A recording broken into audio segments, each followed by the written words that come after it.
بعد از وفات استاد لایق سیمای استاد لایق شعری رو من برای مت آوردم. بعد رو با استاد مومن قنوات آوردم و اون کس نزدشون برفتم، اجازت گرفتم. همه هنر بسیار سلامتیشان وزبین‌تر بود.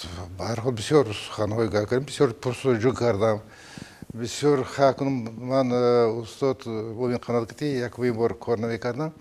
پیش از این سروش استالینگراده در تئاتر جوانان به روی صحنه آماده بودم. از اثرهای اون کس بسیار خبردار بودم و بسیار آنالیزهای میکردم. جهت دراماتورگی، جهت نوشتجات، جهتی که به obrazهایی که استاد در اونجا نشان میدادن، از اینها من خبردار بودم. برای من که بسیار کار کردم. مدت یک سال درست همین پورترت روی متو آوردم.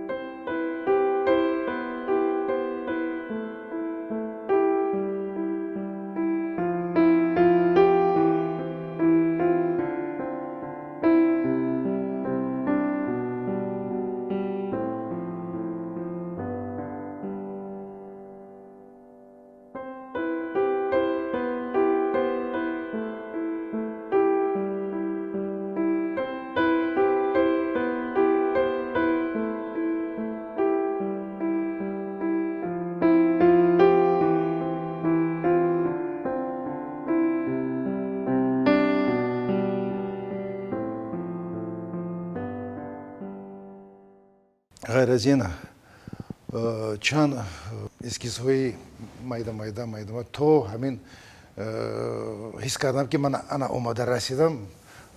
طاقت کردم نتونستم که تو همین نیافتم. من دوام دادن گرفتم کار کردن.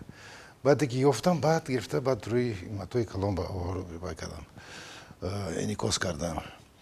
من همین ابرزی وجودی استاد مومن قنوات من با همش میگه که بالا پرها از فضاها عبارت هستند. فضاهای ایجادی هستند. یک محیطی معین در اینجا وجود دارد. یک محیطی که محیط شاعرانه. من تکرار میکنم این در حقیقت هست. ابرزی بلند نگفته ایستم، لیکن همه چیزی که استاد در وجودشون داشتند همه چیزای من تخیل خودم کتی همین چیزای روی متو آوردم.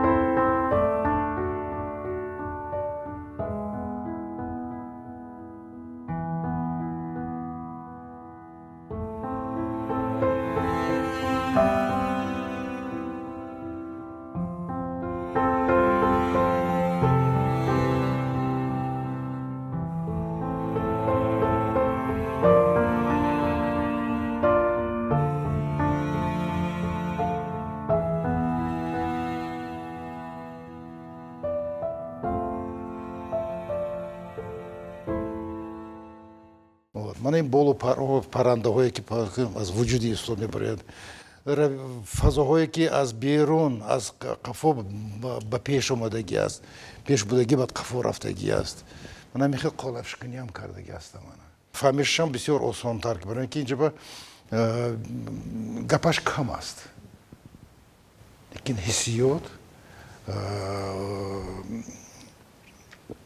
حسیاتی شاعرانه، حسیاتی من همین خودی پورترت خودی استاد همش در همینجا با یک نفس انعکاس شدگی. بسیارتر همش رنگ‌های خنکی من همین کبود رنگی فرض کردیم سرخ این گرم حساب می‌یابد. رنگی کبود آن چیزی که در کبود وای دارد این خنک حساب می‌یابد. رنگ‌های زرد این معتدل حساب می‌یابد. قریب از همه و یا رنگ‌هایی که خنک холодный тон میگیم، холодный цвет. بعد بعضی من این تپلی‌های هم هست در اینجا البته بین نمی‌شود. جنگ ناندازیم اگر آنقدر خوشرو نمی‌براید. برای همین اصلا که اساسش همش رنگای خنک.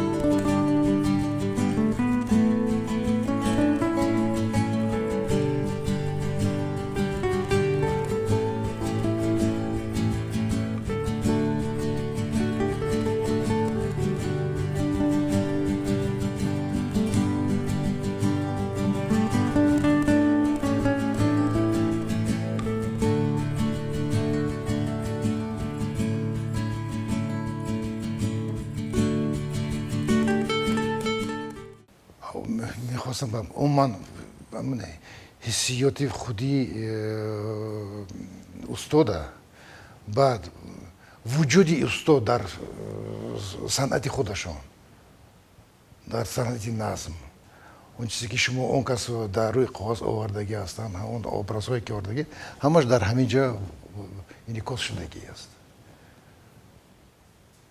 اینها رو بسیار مؤلفای رسومان جهان بسیار کردن بسیار تعریف کردن از اون جمله از اون لایق شرلی با همین من همین اثر بهانه شد که روسیه من تکلیف کردن و عنوانی اکادمیه دادم من با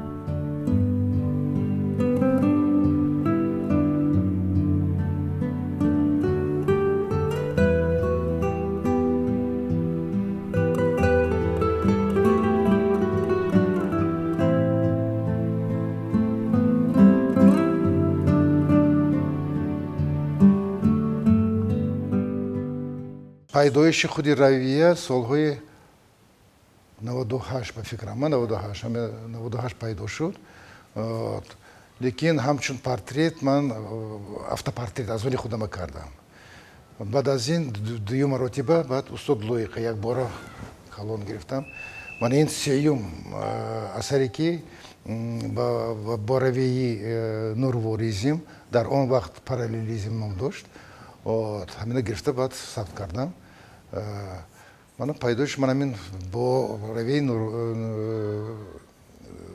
نورواریزم گرچنده که سالهای سویتی استاد مومن قناته من با قلم کرده بودم در همه خاجابیگر استراحت میکردم من کار میکردم مقصد برای اون بود که رفتم مزایک میکردم اسکیز میکردم در همون وقت مدت به استاد مومن قناته در همه جا بودن بعد همونجا بالکای پورتریت میکردم اون کسا همون دوره جوانی با